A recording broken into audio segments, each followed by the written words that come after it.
South Calcutta ল কলেজে গণধর্ষণের ঘটনায় ইতিমধ্যেই গ্রেফতারির সংখ্যা বেড়েছে 4-এ। আপনারা জানেন, আর ইতিমধ্যেই একজন আইনজীবী তিনি কলকাতা হাইকোর্টে শতপ্রণোদিত পদক্ষেপের আর্জি জানিয়ে ইতিমধ্যেই প্রধান বিচারপতিকে চিঠি দিয়েছেন।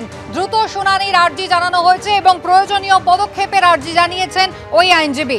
কলকাতা হাইকোর্টে শতপ্রণোদিত পদক্ষেপের আর্জি জানিয়ে ইতিমধ্যেই চিঠি দিয়েছেন প্রধান বিচারপতিকে একজন আইনজীবী।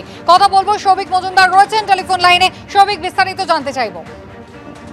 দেখো, ইতিমধ্যেই আইনজীবী সৌম্য শুভ্র রায় তার তরফ থেকে প্রধান বিচারপতির কাছে ইমেল মারফত এই চিঠি পাঠানো হয়েছে এবং সেই চিঠিতে তিনি উল্লেখ করছেন যে ওই কলেজের ক্যাম্পাসের যে নিরাপত্তা সেটা কিন্তু একেবারে ভেঙে পড়েছে এবং সেখানে যারা প্রতিবাদ করতে যাচ্ছেন সেই প্রতিবাদের অধিকারটুকু কেড়ে নেওয়া হচ্ছে এবং সেখানে আইন শৃঙ্খলা ভেঙে পড়েছে।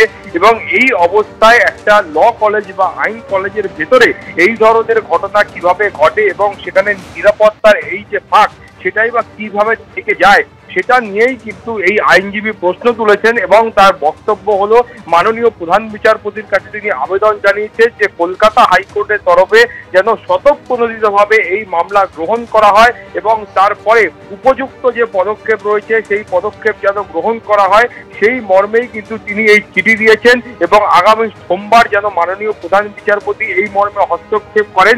চিঠিতে সেই আবেদন করা রয়েছে এবং জরুরি ভিত্তিতে এই মামলা গ্রহণ করে তার বিচার পর্ব সংগঠিত করা হোক সেই আবেদন তিনি করেছেন। তার পাশাপাশি তিনি বলছেন যে এই ধরনের একটা আইন কলেজের ভেতরে যে ঘটনা ঘটেছে সেই ঘটনা কার্যত অভিপ্রেত ঘটনা। এই ধরনের ঘটনা ঘটা একটা আইন কলেজের ভেতরে সেটা কিন্তু আদৌ কতটা মানে কিভাবে এই ঘটনা ঘটলো সেই গোটা বিষয়টা খতিয়ে দেখতে হবে এবং সেখানকার নিরাপত্তার দায়িত্বে যারা ছিলেন তাদেরকে এই গোটা বিষয়টা খতিয়ে দেখতে হবে, তাদের ভূমিকা কি ছিল সেটা খতিয়ে দেখতে হবে এবং যে সময়ে এই ঘটনা ঘটেছে সেই সময়টাও অত্যন্ত গুরুত্বপূর্ণ বলে এই আইনজীবী মনে করছেন এবং সেই সময় একজন পড়ুয়া যিনি ওই কলেজে ভর্তি হতে গেছিলেন, ফর্ম ফিল আপ করতে গেছিলেন, তিনি কিভাবে ওই কলেজে অত রাত পর্যন্ত আটকে থাকলেন, তাকে আটকে রাখা হলো এবং তারপরে এই ধরনের ঘটনা ঘটলো এবং কলেজ কর্তৃপক্ষের কোনো ব্যক্তি নিরাপত্তায় থাকা নিরাপত্তারক্ষী কেউ কিছু জানতেই পারলেন না কিভাবে এই ঘটনা ঘটলো। এই গোটা বিষয়টার একটা তদন্ত করা হোক, একটা অনুসন্ধান করা হোক এবং সমস্ত কলেজে যাতে নিরাপত্তা সুনিশ্চিত করা হয় তার জন্যই এই চিঠি প্রধান বিচারপতির কাছে পাঠানো হয়েছে এবং আগামী সোমবার এই মর্মে দৃষ্টি আকর্ষণ করা হবে। তারপরে কলকাতা হাইকোর্ট তরফ থেকে প্রয়োজনীয় পদক্ষেপ গ্রহণ করা হবে। কুসুমিতা। সৌভিক, ধন্যবাদ।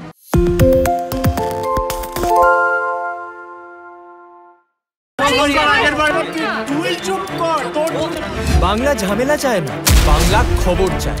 বাংলা খবর, বাংলার খবর।